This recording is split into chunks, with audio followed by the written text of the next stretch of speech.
everybody, it's me, Liz Hicks, Bad Girl Designer. I'm here today to kind of give you a little bit of a troubleshooting techniques, tips in regards to using Glimmer Mist by Tattered Angels.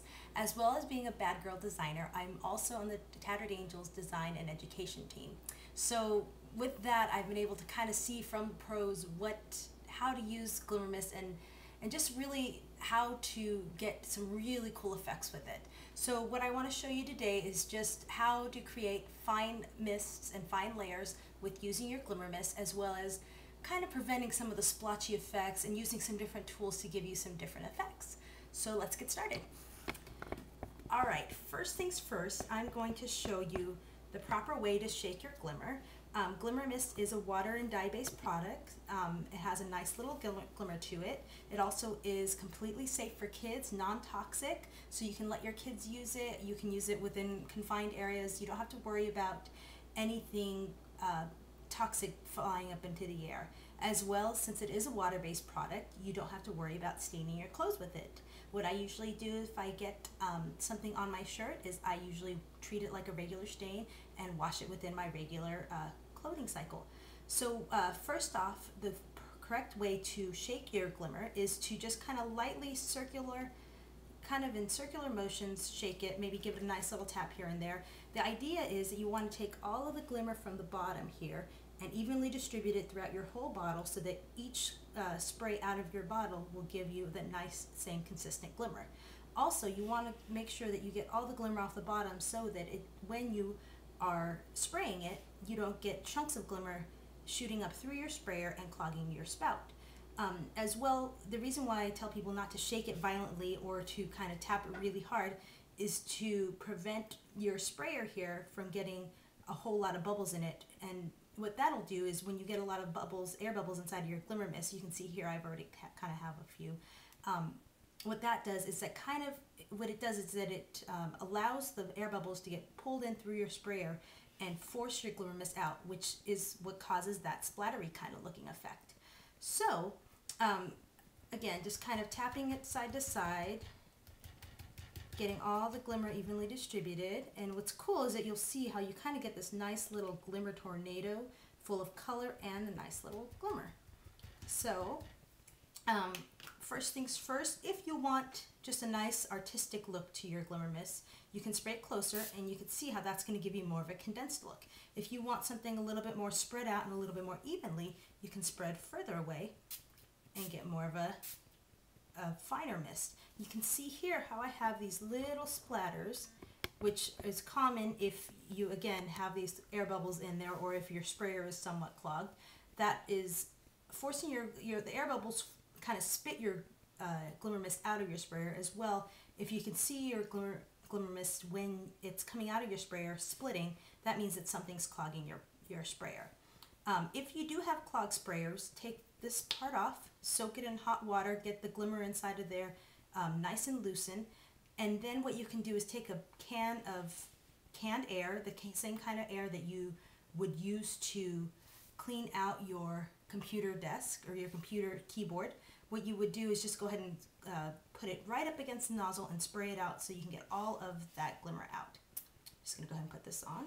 So you can see when I spray closer, I get a more condensed mist. If I spray further away, I get more of a lighter mist. One way to kind of prevent you from getting that really splattery effect, just to get that nice light effect, this is probably the #1 question that I get asked in my classes, is how do I use it to where I don't get that splattery effect.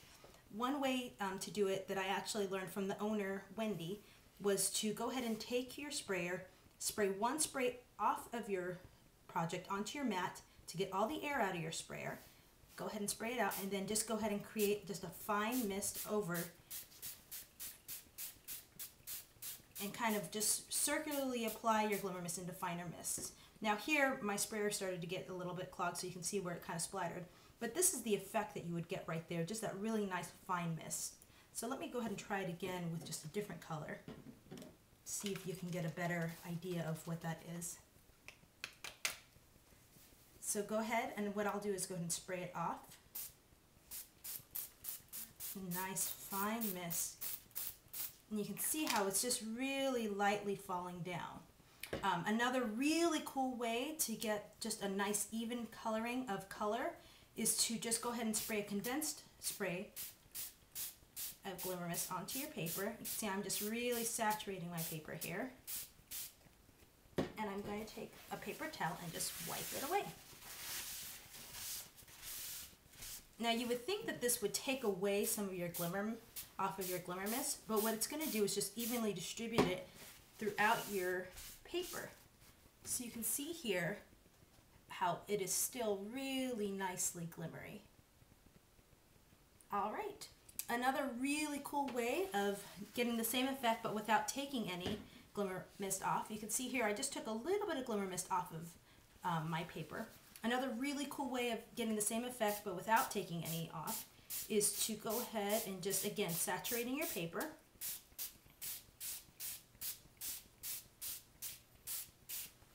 And taking your brayer. Now we all have these brayers from when we thought we were going to be really cool and make books and, you know, really try and get our page embellishments down, but, you know, I've had mine for who knows how long and probably used it once and threw it back in a corner of my scrap room. But now I'm using it all the time because I can get this really cool effect with the Glimmer Mist where you can see that this side is a little bit darker of a dye base than the side that I wiped away. But if you can see the difference between the two sides of that are like the Glimmer Mist, with the brayer, what it does, it just pushes the glimmer from side to side, creating almost like a waterfall or a wood grain look with your glimmer. So you could see within this one bottle, you'll get completely different effects. Also, if you spray it lighter, of course, you're going to get a lighter color, and if you spray it more condensed, you'll get a darker version of the color. So again, giving you a very versatile product to use. Another really cool thing that Wendy has inside of the Bad Girl store are these brand new Glimmer screens, as well as some stamps that coordinate with them. So what I'm going to do here is just kind of show you, how to use the screens. And I'm just going to kind of layer some down here, as well as using the new brand new stamps. So what I'm going to do here is just go ahead and layer some color down. Let's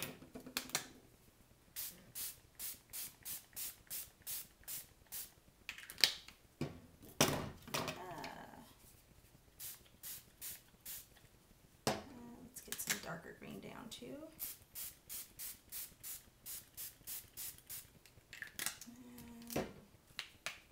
Let's do this color too.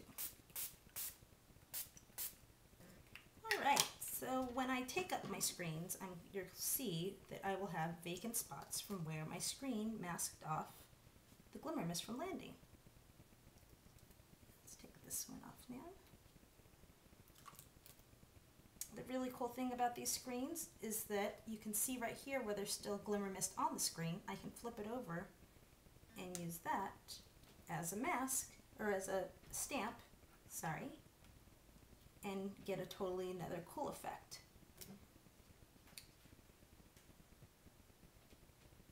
All right.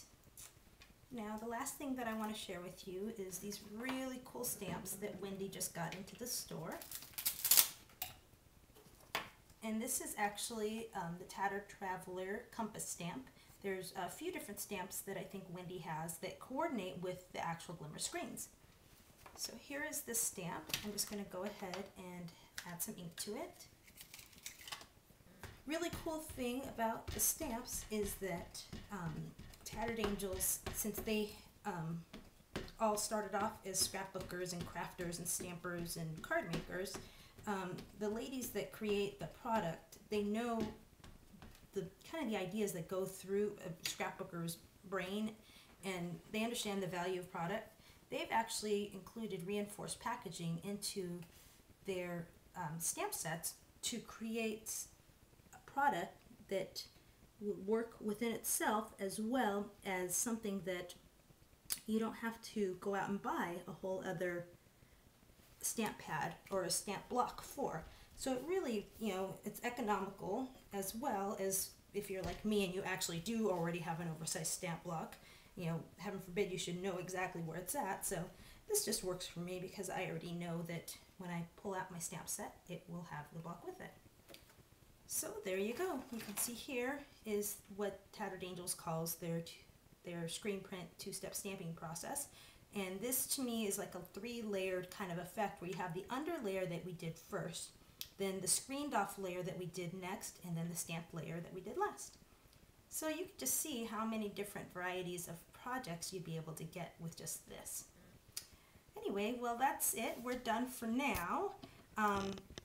That's been great. Thank you so much for joining me today. And if you have any questions, feel free to PM me or email me. And yeah, just let me know what you think. And I hope this has been helpful for you. Thank you.